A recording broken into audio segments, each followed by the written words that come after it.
Hey, David Krasinski here from DK Home Loans. If you're looking to purchase a house right now, you might be a little hesitant because the interest rates are so high, home prices are so high. But I have something that I want to share with you today that could save you a lot of money. The program is called a 2-1 Buydown. You may have heard of a 2-1 Buydown. There's a lot of people out there that are talking about this program right now because it is a great program for the interest rate environment that we're in. So what I wanted to do is I just wanted to share some information about the mechanics of the program so that way you could understand how it works. If you're a real estate agent, you probably heard of it. If you're a borrower, maybe you haven't heard of it. But I'd like to share with you some information just to educate you so that way if you are buying right now, you know about this program and you can basically decide if it's right for you. So I'm going to share my screen with you right now and kind of talk about the mechanics of how the 2-1 Buydown program works. So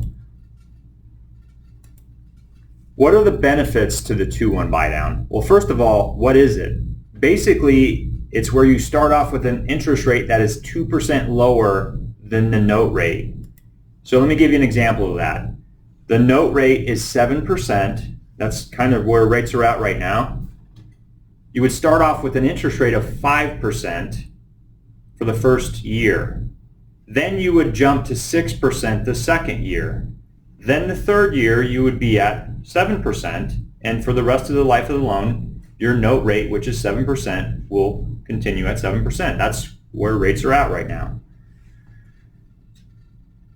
The benefit to that obviously is you have a lower monthly payment for the first 2 years. So if you think that you're going to experience an increase in income, if you think that you want to have that lower payment and it will make homeownership more comfortable for you, you might be engaged to somebody. I mean, there's a ton of different reasons you could use this program if you're adding, more income to your household over the next couple of years.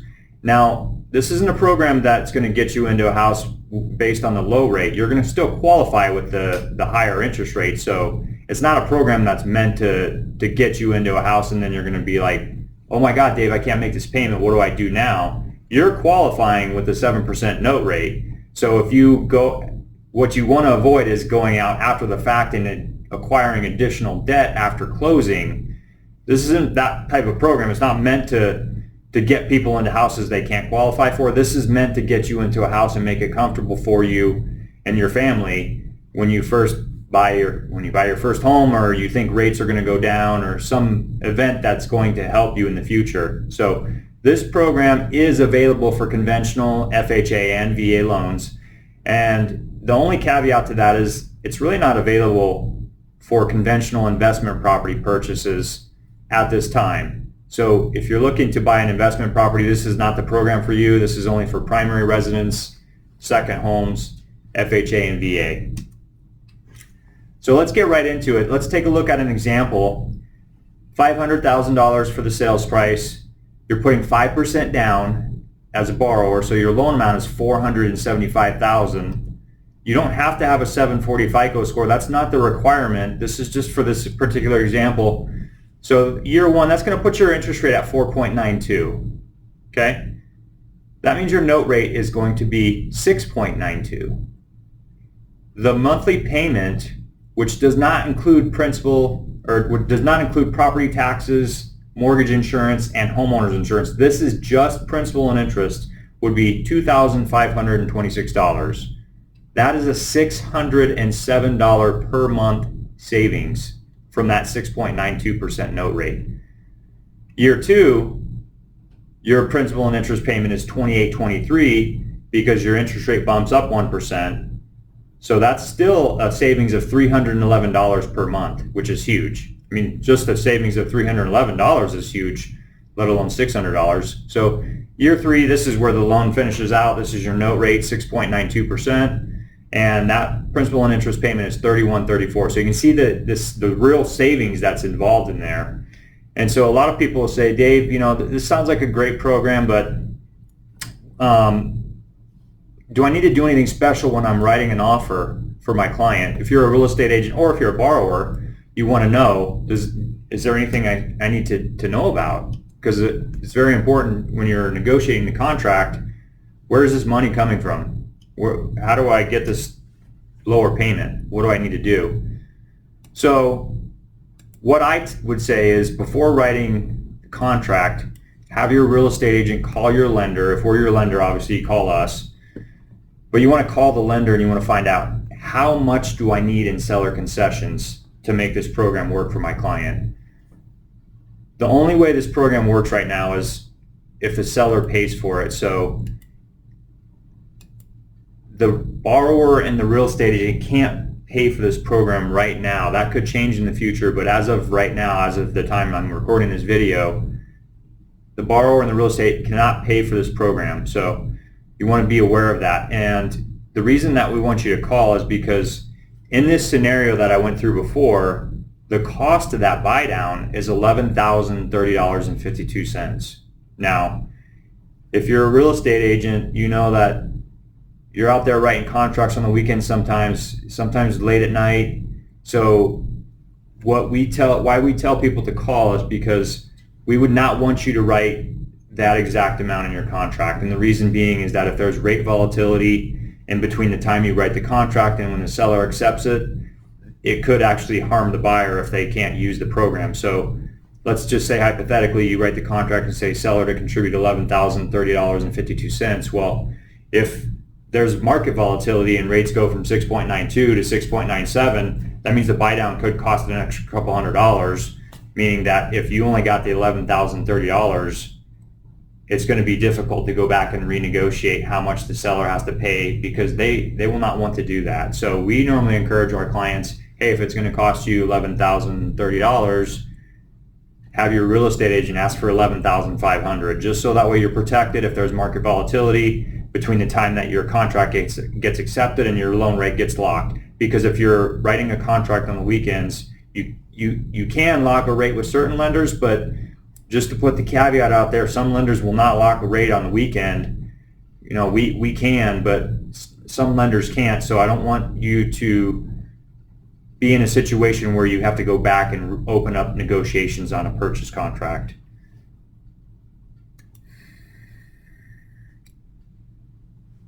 Another important thing that I wanted to bring up that I think is a legitimate concern would be, what happens if I pay the loan off before the 3 years is up, Dave? Where does that money go? Well, where the money goes from closing is basically the money goes into an escrow account for you. So the lender hangs on to the money, and they actually they're the ones that are subsidizing the payment, because it's a temporary rate buy down. It's not a permanent rate buy down. So they're taking that money, they're sending it, you're mailing in your check, and they're sending the other portion into whatever agency holds onto the loan. They're taking that money and they're subsidizing your payment because it's already in escrow. It's kind of like your taxes and your insurance. You know, that money's held into an escrow account. So let's just say hypothetically rates go down in 6 months. I believe they will, but let's just say that they do go down and you want to do a refinance. You know, you're at 6.92, you might want to get in 5%, or rates are lower, who knows where they'll be. But if it makes sense for you and you want to do a refinance, the cool thing is that money gets applied to reducing your principal amount owed. So let's take a look see what that looks like. So John and Jane purchased their home. They used a 2-1 buy down. Their initial loan amount was $475, right? So now 6 months later, they want to refinance. And they call up and say, hey, Dave, you know, I owe $471, $489. What's this going to look like number-wise? Well, what we would do is we would take that buy-down that has not been used, that's still in the escrow account, that would get applied to their payoff or their principal balance, and their payoff would actually be $464,107. So not only is it saving them a lot of money, it's also allowing their payment to come down because their loan balance is much lower.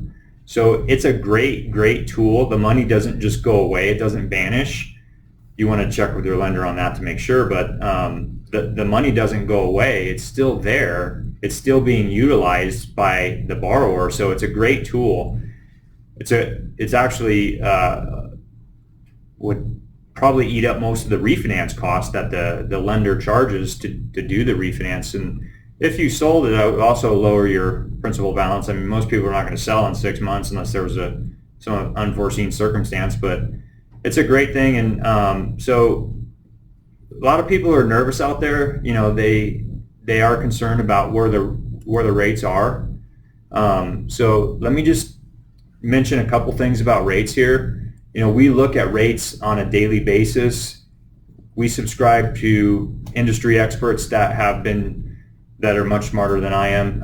A lot of those experts believe that rates will go down this year, actually next year, possibly this year. I mean, we're in 2022 right now, so it could happen, but all the data that's out there supports that. So right now the spread between a 10-year treasury and a mortgage is about 300 basis points. That means 3%. So 10-year treasury is 4%, mortgage rates are 7%.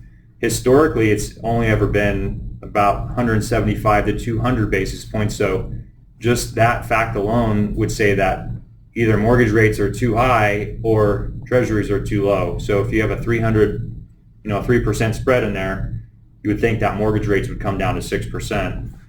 If they did, that'd be great. 2-1 Buydown can still work with that because you'd be at 4% start rate instead of 4.92. The other data for inflation really supports the inflation numbers dropping over the next 3 to 5 months. So that could also support lower mortgage rates with the Federal Reserve getting so aggressive in raising short-term rates. They don't control mortgage rates, they control short-term rates. But with them getting so aggressive, they're dampening the economy, dampening inflation, dampening demand basically. And so that will help mortgage rates come down. And so this program could be a temporary solution for you to purchase a home right now and save a lot of money. One other thing I did want to mention real quick here too is you probably have some questions on this, and you know, I want to be a resource for you. So if you're a real estate agent out there and you have specific scenarios you want me to help with, I'm happy to do that. If you're a borrower out there and you're not working with us, I mean, we're happy to help out anybody that needs our assistance. But if you're a borrower out there that isn't working with us, we're happy to help out. Most lenders have the program, so if you need anything, if there's anything we can do for you, feel free to reach out to me. My information's right here. Have a great day. Thanks.